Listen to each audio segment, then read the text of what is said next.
সেই জায়গা থেকে আমরা দেখতে পাচ্ছি সরকার যেন ফ্যাসিস্টের কায়দায় নতুন করে জনগণের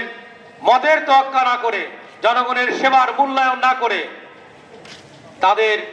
একের পর এক চাপিয়ে দেওয়া বিভিন্ন কার্যক্রম তারা শুরু করেছে, যার প্রেক্ষিতে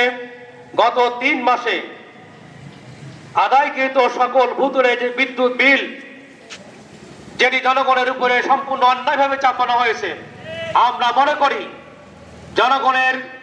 গণশুনানির মাধ্যমে যদি সেটি জনগণ চায় তাহলে এই ভূতুড়ে আইন এবং এই বিল জনগণের উপরে চাপিয়ে দেওয়া যেতে পারে, নচেত কোনোভাবেই জনগণের উপরে এই বিল চাপানো যাবে না।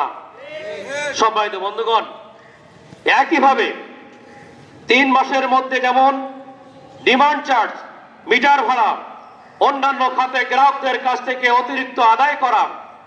এক বিদ্যুৎ খাতে এত অনিয়ম, এত বারবার ধাপে ধাপে জাতির ঘাড়ে চাপিয়ে দেওয়া হচ্ছে, এই ব্যাপারে 11 দল তার তীব্র নিন্দা এবং প্রতিবাদ করে। আমরা আজকে জেলা প্রশাসকের মাধ্যমে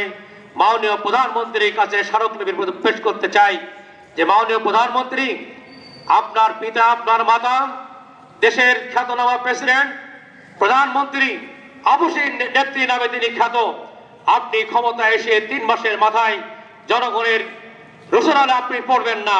জনগণের কল্যাণে আপনি কাজ করুন। আপনার মন্ত্রী পরিষদের মধ্যে যে সকল ভারতীয় এজেন্ডা বাস্তবায়নের জন্য যারা মন্ত্রিত্ব নিয়ে আজকে আপনার ঘরে ভূত হয়ে চেয়ে বসছে, তাদেরকে আপনি চিহ্নিত করুন, জনগণের মতামতকে উপেক্ষিত না করে জনরায় মেনে নিয়ে জনকল্যাণে আপনি কাজ করুন। তাহলে